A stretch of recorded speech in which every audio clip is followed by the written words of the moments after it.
My name is Tim Fox. I'm the water supply coordinator for Ute Water. Been up here most of my life. Just enjoy the mountain. I am in charge of the water supply reservoirs, and it requires making sure there's no hazards at the dams, as far as leaks. The water at Jerry Creeks goes to the people in the Grand Valley.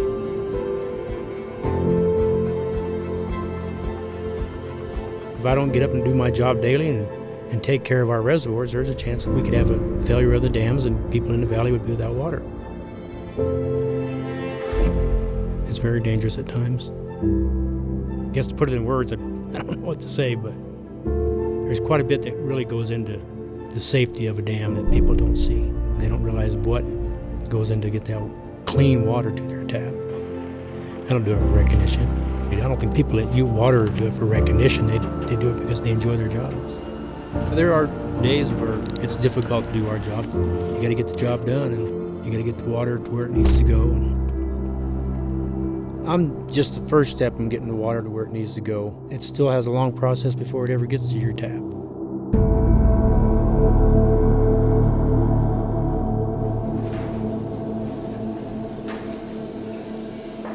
My name's Rick Stengel.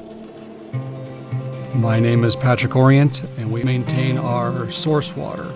So we start up on the mesa, take care of the reservoirs and ditches. Then we also maintain the raw water line that runs from the Jerry Creeks to the treatment plant. We both have similar skills. He's a much better welder than I am. I'm not a welder. He is. He does a good job. There's a lot of days that are pretty physically demanding, going in and being in tight spaces and digging underneath pipe when you have almost no room. So if we didn't show up to work, the dams at the reservoirs have a potential to fail, the ditches have a potential to fail, the raw water pipeline has a potential to fail, and if the treatment plant doesn't have water coming into it, people don't get their water. We both have the same goals in mind, working together. Both have good work ethic. We can go out there, get the job done. And bottom line is we both just really care. My wife, my kids, we drink this water. His wife and kid, they drink that water. It's first person for us. We get that water down into the pipeline and we're drinking it. And I am 100% confident that that's safe drinking water for me and my family.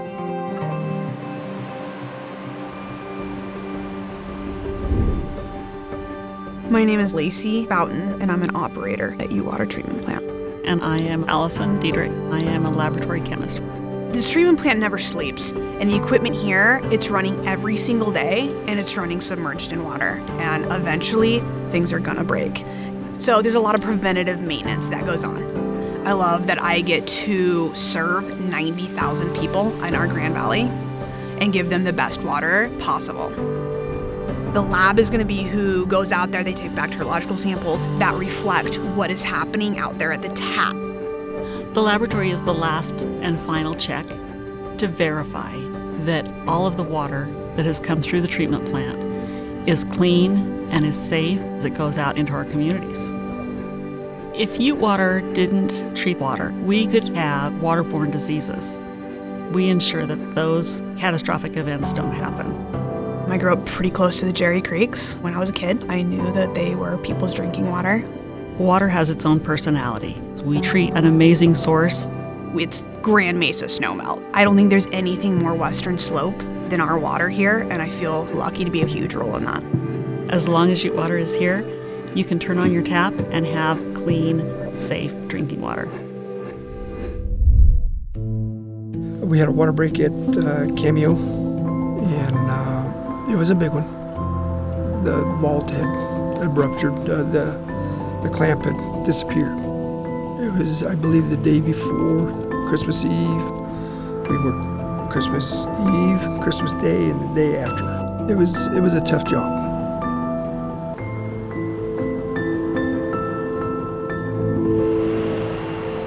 My name is Andy Gurley, and I work with Ute Water. I'm a backhoe operator.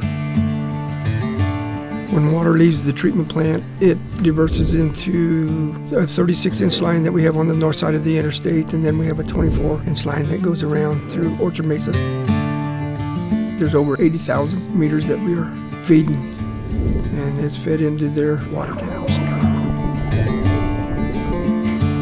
Distribution crews fix leaks, do taps, install fire hydrants, and repair water mains.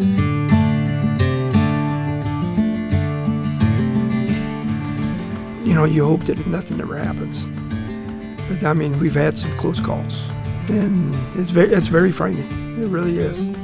I'd look at it that I'm on call like 24 hours a day, 7 days a week. If they call me, I'll come in. If I'm not working on water mains, I'm playing on the water.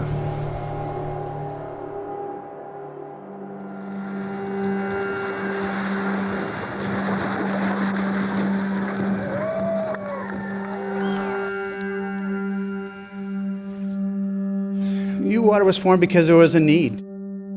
Ute Water was organized because of a lack of a dependable water supply for the areas outlying the actual city of Grand Junction.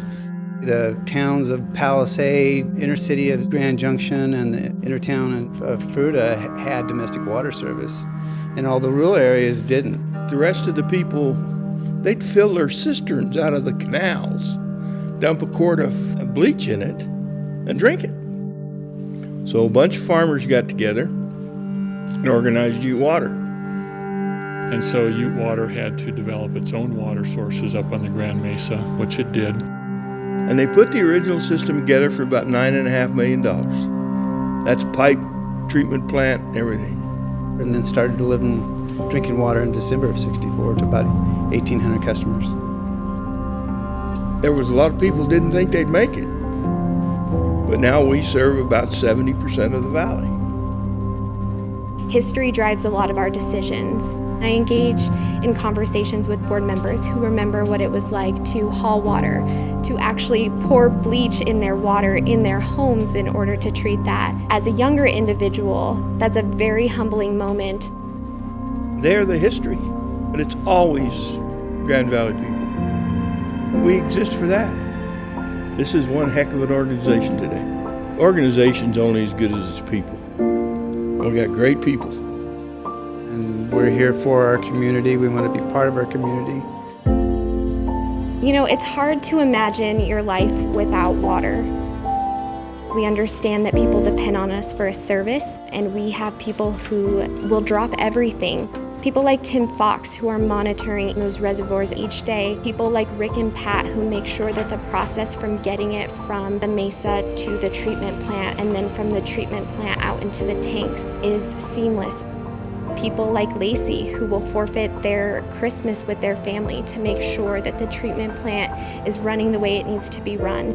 You have people like Allison, who are continuing to make sure that it's the highest quality. People like Andy, who will sit down at the dinner table and the phone will ring and he will leave his dinner right where it's at and go get in the truck and respond to that leak. And these people, they forfeit family events, they forfeit personal experiences, they plan their lives around making sure that they're committed to our needs of our Grand Valley. It's really humbling to get to know the people who essentially dedicate their lives to making sure that you have clean, drinkable water.